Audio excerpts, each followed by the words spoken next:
All right. We'll lock back in here for another 5 or so minutes. Cool, All man. right, It that's was all such a cool. pleasure talking with you. Yeah, it's just such a good guy, man. And I really appreciate the Lord putting us in contact. Yeah, Okay. it's joy. Yeah, go ahead. Yeah. So what are the biggest issues that you run into in this individual's State Department, if any? What are the biggest issues that you've come across, maybe with people or with the Department State? Yeah. Well, a lot of things with government. We've been doing for quite a while, so we're pretty comfortable with the way things have transpired over the years. Um, there have been snags when dealing with this process that things will change or people may retire and things like that. So, um, the State Department, I'd say maybe 30% of the time, the State Department um, will deny passport for some reason. And when you read the reason, they're not really speaking to what we're doing. These are just form letters that they copy and paste. We've seen them hundreds of times, the same wording, nothing new. And so we've learned how to navigate that and and get the passport and get those documents and things like that. So we've really been doing it for so long that that's pretty simple. We don't really have problems with that. There are people who are that have been behind in taxes for over $50,000, which they don't get issued a passport because allegedly the IRS has sent a certification to the State Department to deny passport, um, with respect to taxes. And so we have a handful of clients that are in that process where we're dealing with the IRS, and that may ultimately deal with some sort of litigation. And this is really a new area for IRS, is to be incarcerating Americans in their union, not letting them to travel, um, when there's taxes owed or due. And it's really a different place. And we're having to navigate that because that's the way it is for federal citizens, Mm. and state citizens don't have those obligations and things. So we're still playing that out. Um, Other things is, everybody's situation is unique. Some people, they have a number of corporations. We shut down those corporations and have do everything in the private. For some of those people, it's challenging for them because they're so um, entangled in a number of things in their business affairs. You have to untangle that stuff and bring it back into the private. There's some work associated with that, but most people aren't in those places. Those are um, a different type of client. Um, and then there's places along the way as they're dealing with their state and all where you're asked, are you a United States citizen? We have workshops that give the client support for what I call alignment, so that Mhm. all the paperwork you do in the future is aligned with the paperwork that you've done with the State Department. And so we have that support for everybody, and so that's different from state to state many times, but it's the same procedure. So that's where there's some work, and it may be work for some people with respect to that.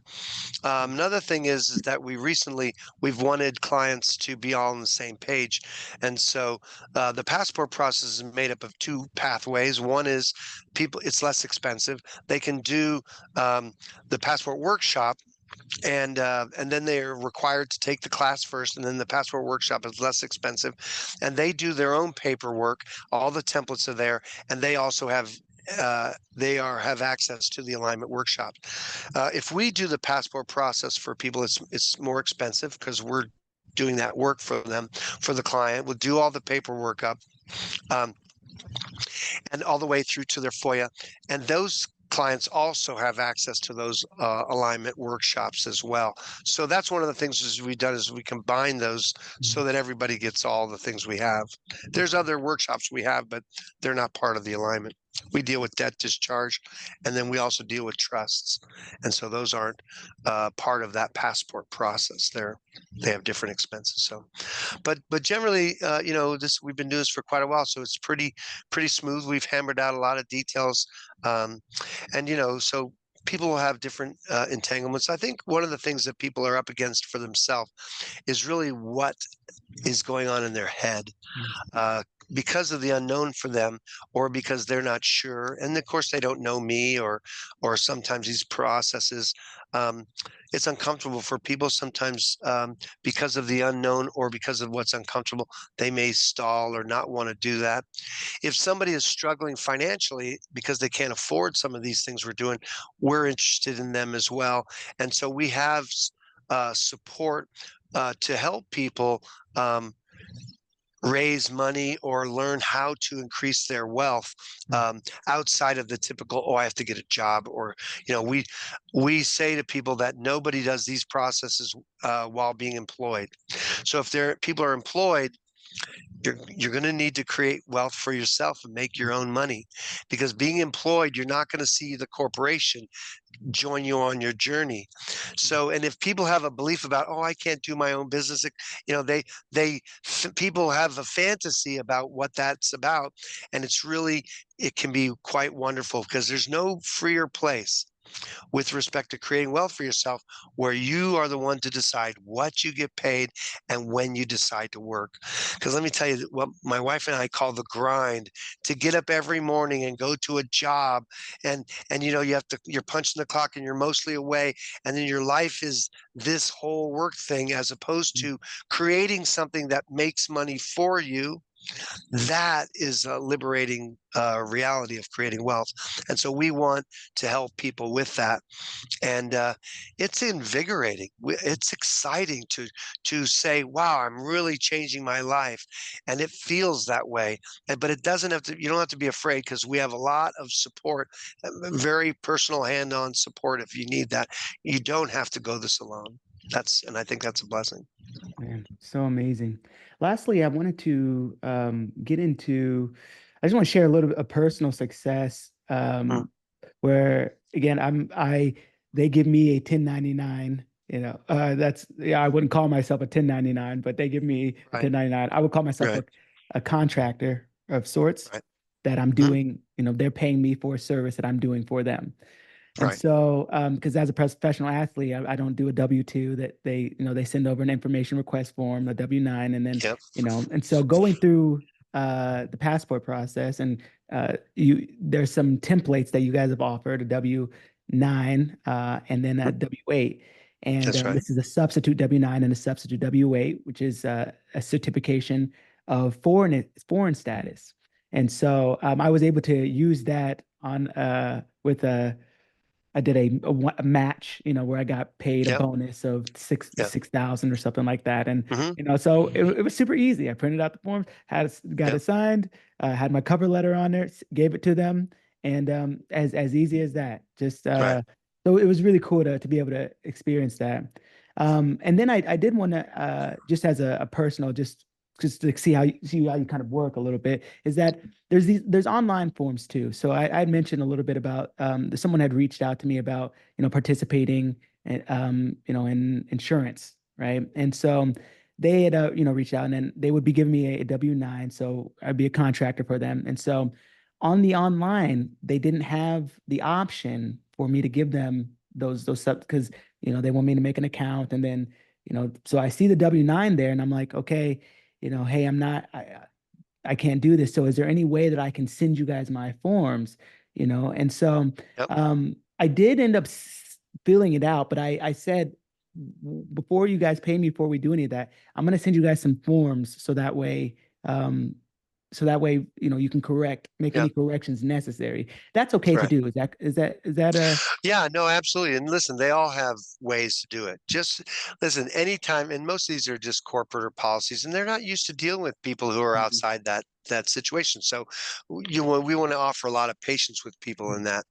But they have an email address, like I've never given a tax ID number or social to PayPal, but they have an email like tax forms at paypal.com, whatever it is. So many, many of these platforms accept and receive tax forms. And mhm, so that's where your W-9, your W-8 would go. And it's true, you cannot be filling out documents online if they're not the ones for you.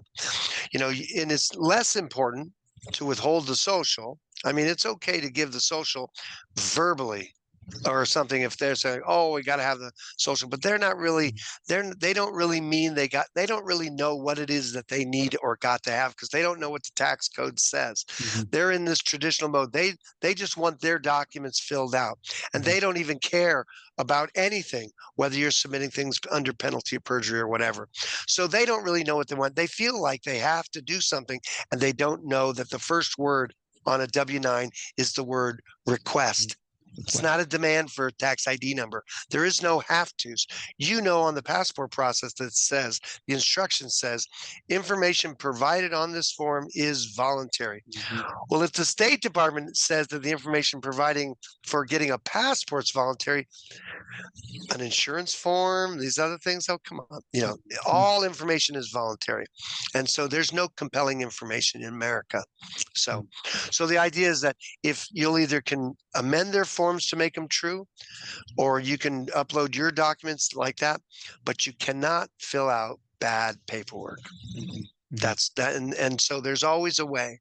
And even though somebody or government may say, well, there's these two choices, that doesn't mean there's only two choices. That Mhm. just means there's two choices that they're offering. It doesn't, there may be a multiplicity of choices, Mhm. and yet they're not saying there is, but there may be. And so that's why I always am of the opinion, in every situation, there's always a remedy. Yeah. Beautiful. Regardless, there's always a remedy because everything is in the light, everything is true and correct. That's what we want things to be. And so that's your, and listen, that is a comfortable place to be, is when you're saying, look, these are under penalty of perjury as true and correct. They have to be true and correct. I cannot be lying. You know, I got to do this in the open, out, honest. We're not hiding, sneaking, none of that. Everything's got to be that way. And that's a powerful place to be. And so it's, so that's, so yes, you can, there's always ways to handle that. And if there isn't, we'll create wonderful ways to handle it because Right. we're creative beings, That's you right. know? Made in the So image.